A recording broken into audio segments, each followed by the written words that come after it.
There's a good possibility that the majority of you live within striking distance of a hurricane. This presentation could help you anticipate exactly how you and your family could be impacted if that were to happen. A hurricane's effects can not only be felt during the storm, but in some instances can be felt years down the road. This topic is important to you because even if you do not live within a hurricane zone, someone you love does. I've lived in Pensacola, Florida my entire life, and I can tell you from experience that there is nothing quite like a hurricane. Hurricane Ivan was one of the worst experiences that I've ever lived through. Today I'll first tell you about the physical damage inflicted by the hurricane, second, how the city of Pensacola has recovered, and lastly, how the lessons we learned from the aftermath of the storm. First, I'll begin by telling you the damage caused by the hurricane.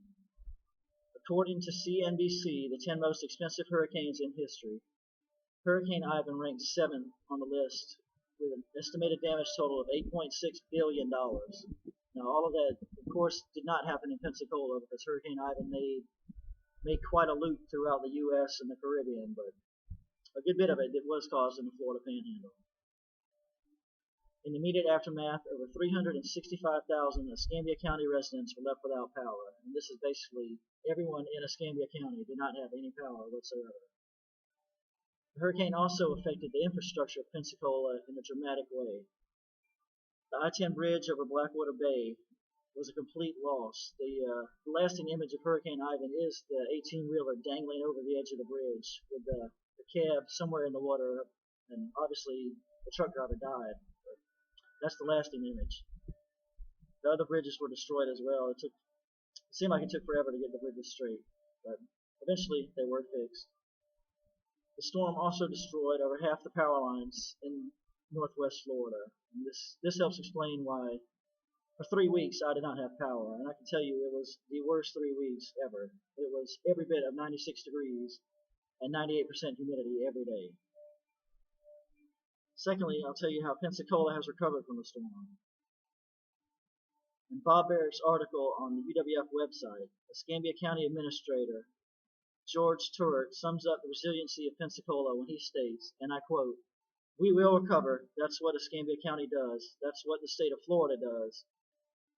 We will be bigger and better than we ever were before." End quote. Ivan did present the perfect opportunity to revitalize parts of Pensacola, downtown, Pensacola Beach, the bayfront, everywhere. It opened up a lot of opportunity for Pensacola to really reinvigorate parts of the city.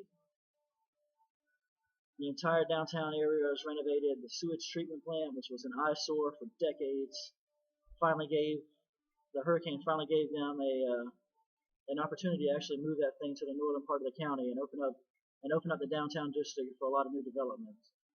So that was really a plus of not many pluses that came out of that storm. And even the minor league baseball team in a new stadium can be attributed to Hurricane Ivan. Opened up land development and giving us the opportunity to get some of that property on the bayfront.